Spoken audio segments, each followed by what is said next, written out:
Assalamualaikum warahmatullahi wabarakatuh. Tetap sehat dan tetap semangat. Oke.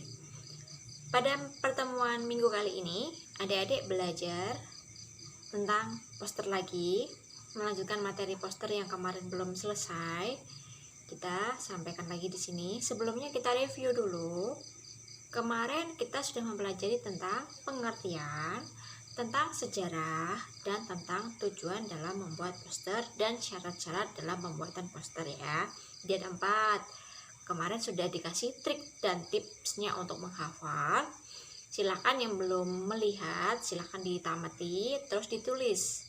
Nah, gak usah pakai bahasa yang ribet, tetapi Bu Ani sudah mau memberikan tips dan trik menghafalkannya dengan cepat ya.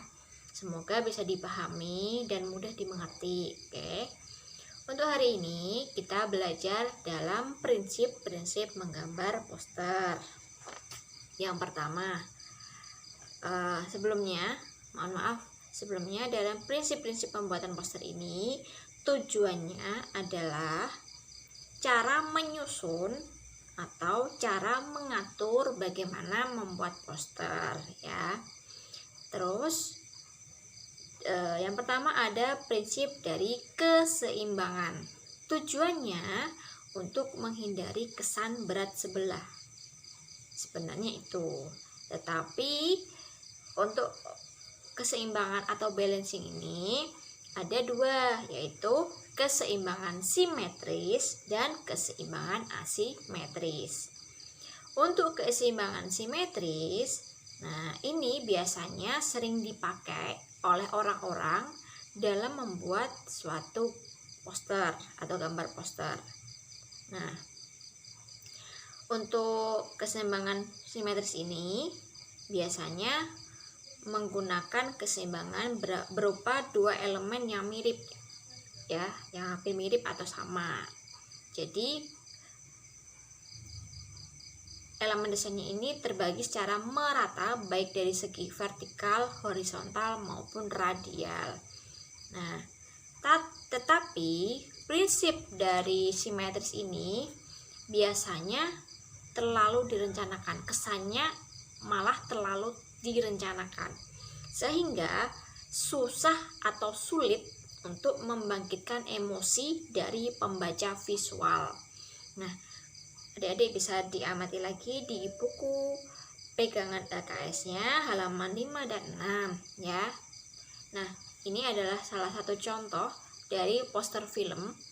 Nah, poster film ini ada 2 orang yang kanan dan kiri hampir sama, tetapi satunya seperti robot, satunya adalah manusia ya. Bisa diamati di gambar tersebut. Nah, itu adalah contoh dari gambar yang menggunakan prinsip keseimbangan simetris ya. Yang kedua ada keseimbangan asimetris. Nah, keseimbangan asimetris ini tidak merata di poros tengahnya antara kanan dan kiri atau depan, atas dan bawah atau di radialnya itu berbeda.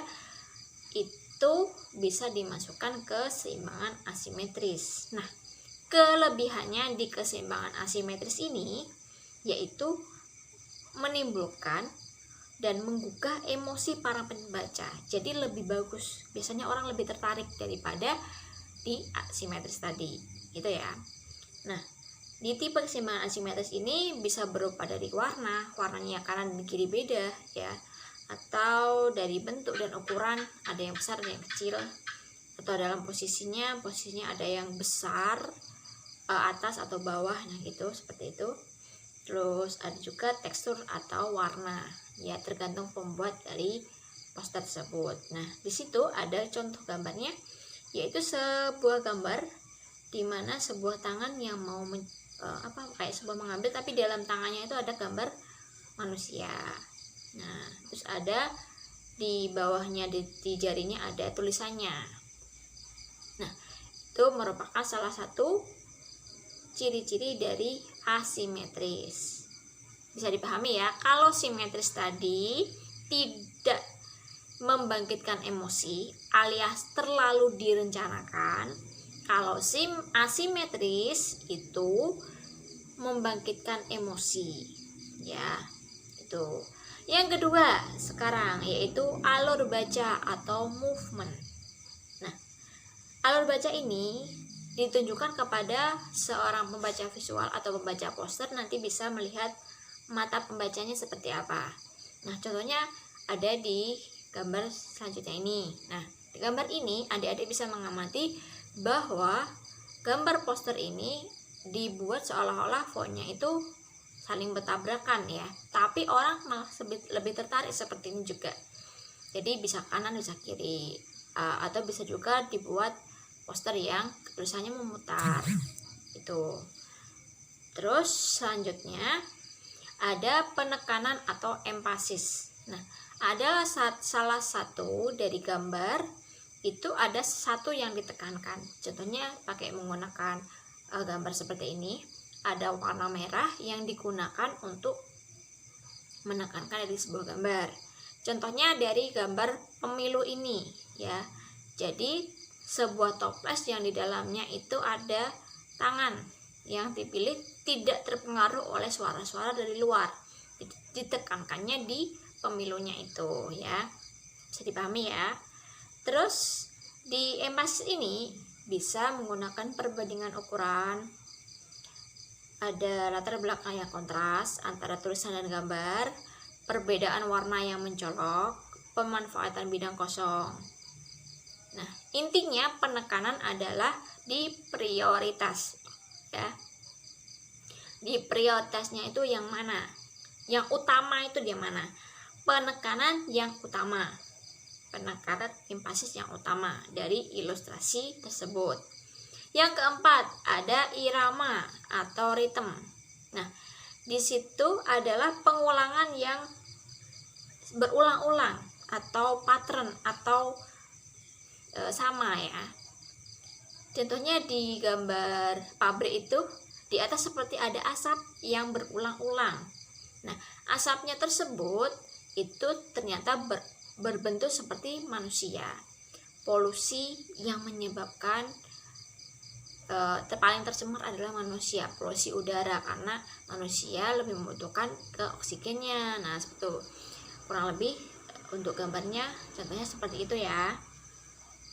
Yang kelima yaitu kesatuan atau unity.